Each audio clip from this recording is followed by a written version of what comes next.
Day 2, Scripting and Azure Deployment of Umbraco 9 by Emmanuel Tissera. Unattended installs in Umbraco 9 have brought in endless possibilities. Let's take a deep dive into how we can use this capability to spin up a new Umbraco instance on Azure with a bit of Azure CLI magic thrown in. Would you like to spin up the latest Umbraco version for a client demo in less than 10 minutes on Azure? Want to do it from your mobile phone? Want to kill that same demo and manage your hosting costs? Do you want to venture into infrastructure as code?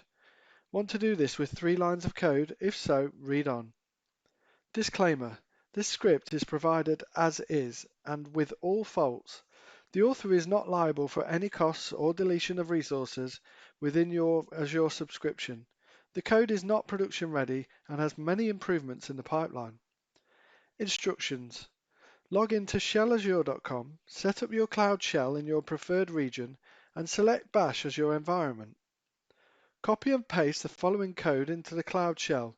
Note that all the new Azure resources will be created in your default subscription. You can also find this code on GitHub. Answer the 2 prompts regarding a name for your demo and whether to display or save the generated credentials. In less than 10 minutes, you would have a running Umbraco demo on Azure. You can see this script in action in this 17-second video.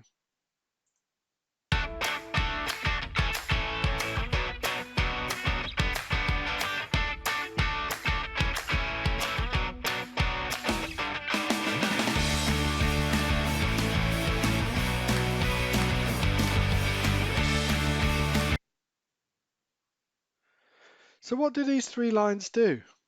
The first line downloads the script file to the local drive of the Azure Cloud Shell. The second line assigns the permissions to make the script executable, and the third line runs the script file.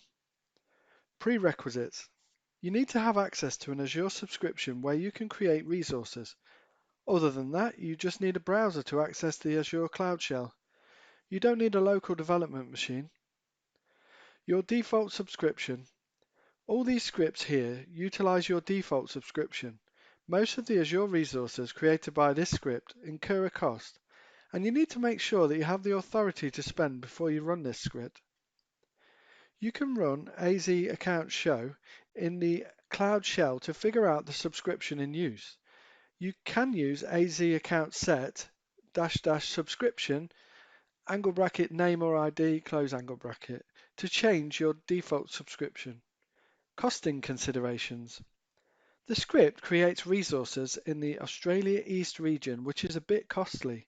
According to the Azure pricing calculator, running this demo for a month would cost, in US dollars, $30.06, or in Australian dollars, $40.05.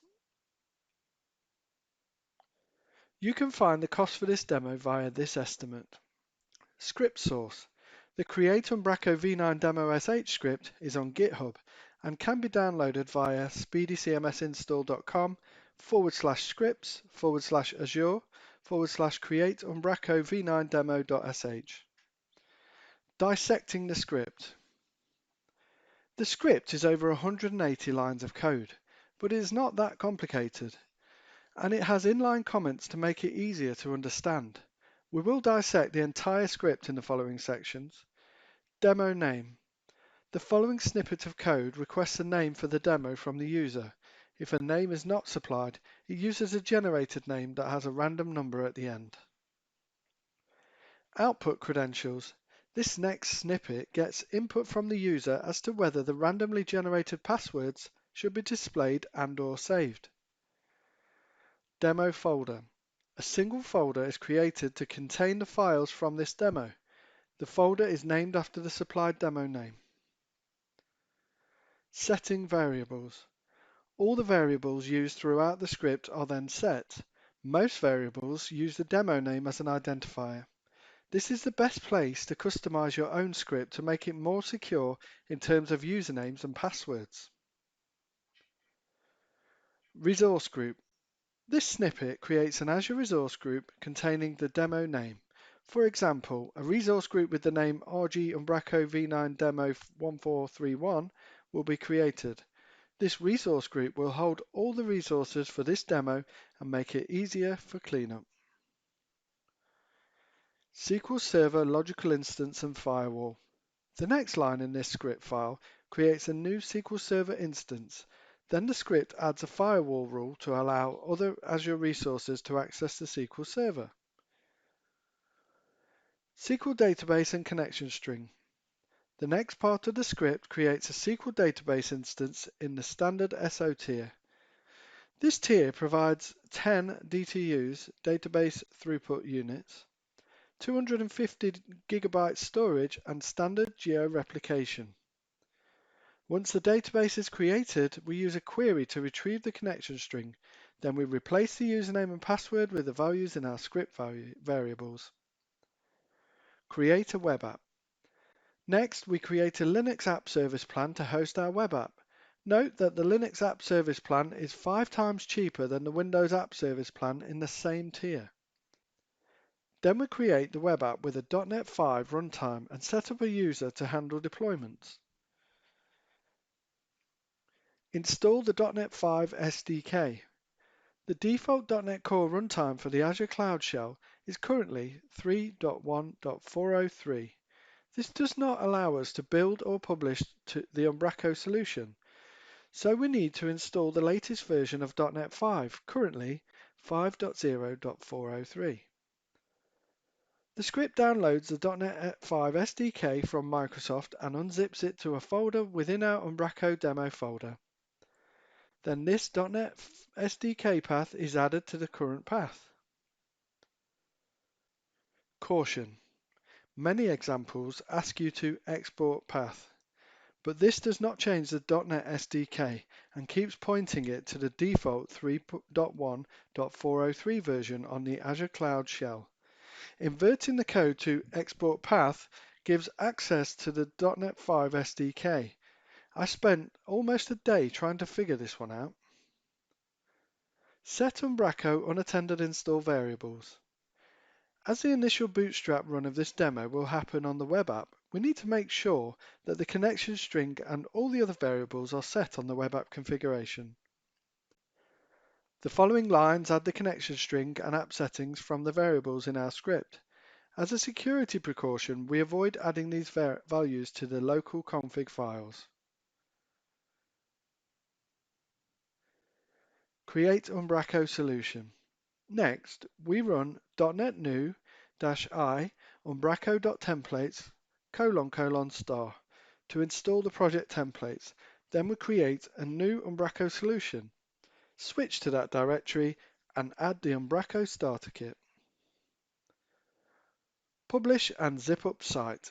In the next step, we use the .NET command to publish the site to a folder named release. Then all content from that released folder is zipped up to a file named release.zip. Deploy to web app. Next, the release.zip file is deployed to the Azure web app. Get the site URL. Using a JMES path query, we retrieve the default hostname for the web app and concatenate it with the schema. Output credentials. The prompt at the beginning of this script checks if the credentials should be displayed and/or saved. If the user enters none, the credentials are not displayed nor saved. If the user enters save, the credentials are saved in a file named credentials.txt in the demo folder. A sample credentials.txt file can be found later on in this article. At this point, the credentials are not displayed to the user. If the user enters display, the credentials are displayed on the screen but not saved in a file. If the user enters both, the credentials are saved as well as displayed on the screen. Deletion cleanup script. This script creates a deletion script so that all the Azure resources and the demo folder can be deleted. This keeps costs down on Azure and the file system on your Cloud Shell clean. The following snippet only creates a new .sh file to be used later on. The deletion script is not executed at this point. Bootstrap/unattended install. A curl request is made to retrieve the home page of the site. This will trigger an unattended install since we provided all the app settings in the web app. Display site URL. The final step of the script displays the site URL, which can be clicked through to load the site on a new tab of your browser. That's it for the script. As I mentioned previously, the entire deployment script is available on GitHub. Credentials. The script creates a credentials.txt file in a folder with the project name. You can opt out of saving and/or displaying the credentials. Cleaning up. Whenever the script is run, it creates a script file that allows for easy deletion of all Azure resources and folders on the Cloud Shell. This will allow you to manage your resources costs. The name of the script file will be the supplied demo name prefixed by delete-demo- and suffixed by a .sh extension. The file will reside next to the create-umbraco-v9-demo.sh file. For example, delete-demo-umbraco v9-demo-1431.sh will contain the following. To clean up, you should run the following. Deleting the scripts. To clean up the downloaded creation script and the generated deletion script, run the following. An example of a full cleanup can be seen here. Improvements/next steps. There are quite a few improvements that could be made to this shell script. A few ideas off the top of my head. Robust error handling, better security practices, passing arguments to the shell script, a PowerShell version of this shell script, using Azure Blob Storage for storing Umbraco media items, asynchronous creation of Azure resource no wait option to speed up this process. Contributions are welcome. Got some time to improve this script? Contributions are welcome. You can find this code on GitHub. Don't be shy to submit a PR. Make it your own. Consider this shell script as a starting point and customize it to suit your needs. Share it with the wider Umbraco community for some high-five you rock appreciation. At Luminary, we are passionate Umbraco and Azure Gold partners. Making them work hand in hand is our mission, and you can join us on that journey. References. I use the following as references, and you could delve into them as you customize this script. Azure Cloud Shell, Azure CLI samples, Sebastian's unattended local install script, Umbraco unattended installs, Bash tutorial on Java T-Point, Azure command line interface CLI overview.